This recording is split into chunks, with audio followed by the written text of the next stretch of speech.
আমাদের চোখটা তারাই খুলে দেয় বা তারাই বেশি আঘাত দেয় যাদেরকে আমরা নিজের থেকেও বেশি ভালোবাসি। আর এই জিনিসটা প্রতিনিয়ত হয়েই চলেছে। আমরা যদি একটু সতর্ক হই তাহলে হয়তো এই আঘাত থেকে অনেকটাই বাঁচতে পারি। তো আজকের ভিডিওটা এরকম একটা টপিক নিয়ে, তুমি থাম্বনেল থেকে অবশ্যই বুঝতে পেরেছো। আর তুমি যদি আমার চ্যানেলে প্রথম হয়ে থাকো অবশ্যই চ্যানেলটা সাবস্ক্রাইব করো। অ্যাকচুয়ালি দেখো, চলার পথে আমরা অনেক মানুষের সঙ্গেই কিন্তু মিশি, কারোর সঙ্গে একটু কম বা কারোর সঙ্গে একটু বেশি। তুমি দেখবে, আমি যদি তোমার দিকে আঙুল তুলে একটা প্রশ্ন করি, তোমার যে প্রথম যে ভালোবাসাটা, জানি না আজ তোমার কাছে রয়েছে কি নেই, যদিও বা না থাকে তাহলে সে তোমাকে কতটা আঘাত দিয়েছে সেটা অবশ্য আমার বুঝিয়ে বলতে হবে না। তো তাকে কি তুমি বিশ্বাস করতে না?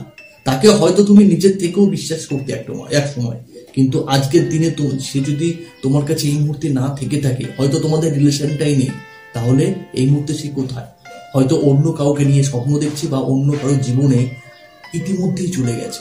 সো আঘাত দিয়েছে তো, তাহলে ব্যাপারটা এরকমই। আজকের ভিডিওটা আমার এই ব্যাপারে আলোচনা করার একটাই কারণ, সেটা হচ্ছে মানুষের সঙ্গে মানুষের সঙ্গে মেশো, তবে এতটাই মেশো না যে তুমি তার খুব ক্লোজ হয়ে গেলে, তাকে তুমি অন্তর থেকেও তুমি বেশি বিশ্বাস করতে শুরু করলে।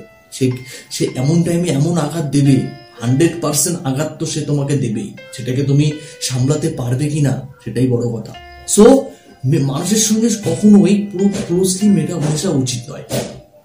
ক্লোজলি তুমি মিশলেই আঘাত তোমাকে পেতে হবে। সেটা যে কোনো ক্ষেত্রে হতে পারে, তোমার বেস্ট ফ্রেন্ড হতে পারে, পাড়া প্রতিবেশী কোনো এক দাদা হতে পারে, কোনো একটা ভাই হতে পারে।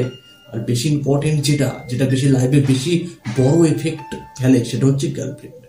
অবশ্যই, কারণ দেখো আমাদের ছেলেদের একটা প্রবলেম কি জানো, আমরা কোনো একটা রিলেশনে গেলে আমরা তাদেরকে নিয়ে বেশি অ্যাডভান্স ভাবি, যার জন্য এক সময় সে তো থাকেই না, বরঞ্চ লাইফের অনেকটা অংশ আমরা আমাদের কারণে ধ্বংস করে ফেলি। অথচ সেই ব্রেকআপ টেকআপ হয়ে যায়, সে হয়তো অন্য কোনো ছেলের লাইফে চলে গেছে, অন্য কারোর সঙ্গে রিলেশনে জড়িয়ে গেছে আমার সঙ্গে ব্রেকআপ করে। প্রতিনিয়ত তার দিকে আমরা আঙুল তুলে বলি মেয়েটা এই, মেয়েটা সেই, আমার সঙ্গে এই করছে সেই করছে। কিন্তু এটা কখনোই বলা উচিত নয়। আমি মানছি সে তোমাকে ধোকা দিয়েছে, কিন্তু তোমার তো অনেক ভুল ছিল, তুমি সিরিয়াসলি বেশি নিয়ে নিয়েছো। তুমি একটা জিনিস চিন্তা করবে, প্রতিটা ক্ষেত্রে, কাপলদের ক্ষেত্রে দেখবে মেয়েরা অতটা ভাবে না। হ্যাঁ ঠিক আছে, মেয়ে তোকে ভালোবাসে, ঠিক আছে, কিন্তু ওই যে খাওয়া ঘুম বাদ দিয়ে, কেরিয়ারের চিন্তা করা বাদ দিয়ে সবসময় বয়ফ্রেন্ডের চিন্তা তারা করে না। কিন্তু আমরা কখন সে ফোন করবে, ফোন করে ঘন্টার পর ঘন্টা কথা বলা, একটু ফোন না করলে ফোন করে উল্টে ঝগড়া করা, কোথাও যদি দেখা করতে বলে একদম 1 ঘন্টা আগে গিয়ে সেখানে উপস্থিত হওয়া, এই কাজগুলো বেশি আমরা অ্যাডভান্স করে ফেলি। তো আমাদের অনেকটা সতর্ক হতে হবে। আমি ভালোবাসি, তাকে বিয়ে করবো, সে আমাকে ভালোবাসে, আমি রিয়েলাইজ করছি, ঠিক আছে তোমরা একটা ভালো গুড রিলেশনে আছো, আমি সেটা অস্বীকার করছি না, কিন্তু 100% দিয়ে দিও না। 100% দিয়ে দিও না, কিছুটা পার্সেন্ট নিজের কাছে রাখো, যাতে বিপদের সময় সেই পার্সেন্টটাকে ইউজ করে তুমি একটু নিজেকে কন্ট্রোল করতে পারবে। কারণ আজকাল কাউকে বিশ্বাস করা যায় না, কাউকেই বিশ্বাস করা যায় না। এখন যে সিচুয়েশন চলছে, প্রেম কি ভালোবাসা কি, কে তোমার গার্লফ্রেন্ড কে তোমার বয়ফ্রেন্ড কিছুই বোঝা যায় না।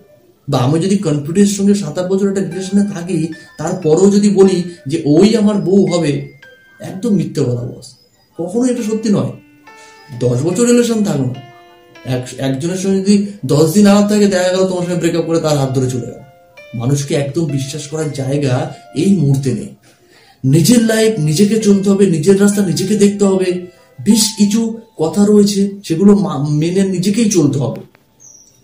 এইসব ব্যাপারগুলো, এই যে তার মধ্যে আজকে যে পয়েন্টটা আলোচনা করেছি যে সবকিছু উজান করে দিও না। তোমার যদি তারা বেস্ট ফ্রেন্ড থাকে, এমন কিছু কথা আছে যেগুলো সিক্রেট রাখো, তাকে যে বলতেই হবে তা নয়।